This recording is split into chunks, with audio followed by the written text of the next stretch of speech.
নমস্কার বন্ধুরা, মালার রান্না বান্নাতে সবাইকে স্বাগত। প্রচন্ড এই গরমে এই রকম মটকা মালাই যদি বাড়িতে বানানো যায় তাহলে কিন্তু খুবই ভালো হয়। অপূর্ব স্বাদের দোকানের মতন দেখতে মটকা মালাই কিন্তু আজকে আমি তৈরি করে দেখাবো। আশা করি ভিডিওটি সবার কাছে খুবই ভালো লাগবে। আর বন্ধুরা, এইভাবে মটকা মালাই বাড়িতে অন্তত একবার তৈরি করে খেয়ে দেখেন। এই মালাই কিন্তু আপনাকে এত দুর্ধর্ষ গরমেও তৃপ্তি দেবে। আর এই মটকা মালাই যদি আপনি একবার বানান, আমি জানি এটা আপনি বারবার বানিয়ে খাবেন।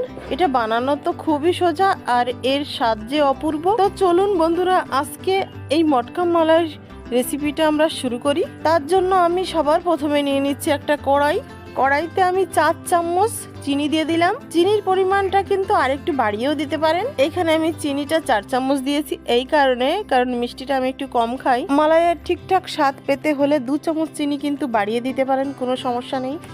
আচ্ছা, এইখানে আমি এই চিনি অনবরত নাড়তে চাড়তে কিন্তু ক্যারামেলাইজড করব। আমি কিন্তু চিনি এইখানে 4 চামচের মাপ করে নিয়েছি, কারণ 4 চামচ প্রায় সবার বাড়িতেই থাকে। তো বন্ধুরা, আমি কিন্তু এইখানে অনবরত নাড়তে চাড়তে ক্যারামেলাইজড তৈরি করে ফেলেছি। আমি এই ক্যারামেলাইজড এর মধ্যে 1.5 কাপ দুধ ঢেলে দিলাম। ক্যারামেলাইজড বানানোর কিন্তু একটাই কারণ, মটকা মালাইতে কিন্তু বাজারের মতন একটা সুন্দর কালার আসার জন্য। আর এই চিনিকে ক্যারামেলাইজড করার জন্যই কিন্তু সুন্দর একটা কালার আসবে। এই দুধটাকে কিন্তু কিছুক্ষণ ধরে আর একটু জাল করে গাঢ় করে নেব। তারপরে আমি চলে যাচ্ছি, এই যে 1 চামচ ময়দা নিলাম, এর মধ্যে আমি 2 চামচ মতন জল দিয়ে একটু নাড়াচাড়া করে একটা ঘোল তৈরি করে রাখবো। আচ্ছা, ঘোলটা তো তৈরি হয়ে গেল। এবার আমি জাল দিয়ে রাখা দুধের মধ্যে এই মিক্সার ঘোলটা ঢেলে দেবো এবং এরপরে এটা নাড়তে চাড়তে থাকবো। আচ্ছা, মিক্সারটা কিন্তু ঢালার সময় গ্যাসের ফ্লেমটাকে লোতে করে রাখতে হবে। আর 1 থেকে 1.5 মিনিটের মধ্যেই দেখবো সম্পূর্ণ মটকা মালার এই যে মিক্সারটা, এটা কিন্তু অনেকটাই গাঢ় হয়ে যাবে। এখানে মালাই মিক্সার আমাদের কিন্তু পুরোপুরি রেডি হয়ে গেছে। এবারে আমি গ্যাসের ফ্লেমটাকে পুরো অফ করে দেব। গ্যাসের ফ্লেমটাকে অফ করে দেওয়ার পরও কিন্তু এইভাবে হাতার সাহায্যে নাড়তে চাড়তে থাকতে হবে। তাহলে কি হবে, উপরে যে স্বাদটা হয় সেটা হবে না, আর মালাইটা কিন্তু অনেক স্মুথ হবে। খেতে কিন্তু একদম বাজারের মটকা মালাইয়ের মতো লাগবে। এইভাবে নাড়তে চাড়তে দেখা যাবে কিছুক্ষণের মধ্যেই কিন্তু এটা ঠান্ডা হয়ে যাবে। তারপরে আমি এটা চায়ের কাপে ঢেলে নেব। কুলপিটা কিন্তু আপনি আপনার যে কোনো পাত্রেই সেট করতে পারেন।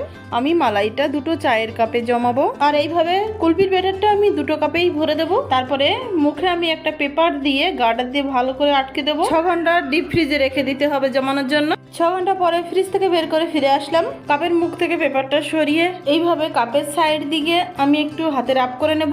এতে কি হবে, মালাইটা কিন্তু খুব সহজেই কাপটা ছেড়ে দেবে। তারপরে ছুরি দিয়ে হালকা হাতে এইভাবে ঘুরিয়ে নিলেই কিন্তু মটকা মালাইটা খুব সহজেই বেরিয়ে আসবে। আর এই যে কত সুন্দর মালাই আমাদের জমেছে, একদম ক্রিমি এর টেক্সচার হয়েছে। এবার আমি কি করব, ছুরির সাহায্যে 2 দাগ করে নেব। মালাইয়ের কাঠির জন্য আমি আগে থেকে বাঁশ কেটে বাড়িতে এরকম কাঠি তৈরি করে রেখেছিলাম। এবার আমি 4টে করে কাঠি একটা মালাইয়ের মধ্যে এইরকম ভাবে ঢুকিয়ে দেব, কারণ মালাইটা 4 টুকরো করব তো তাই। আর কি সুন্দর কাটছে, দেখেই বোঝা যাচ্ছে মটকা মালাইটা খুব ক্রিমি হয়েছে। আর এটা কিন্তু অনেক স্বাদের মটকা মালাই হয়েছিল। এরকম আরও ভালো ভালো রেসিপি ভিডিও দেখার জন্য আমার চ্যানেলটিকে অবশ্যই সাবস্ক্রাইব করে রাখবেন। আমি ফিরে আসছি আরও একটা দুর্দান্ত রেসিপি ভিডিওর সাথে। ততক্ষণ ভালো থাকবেন, সুস্থ থাকবেন।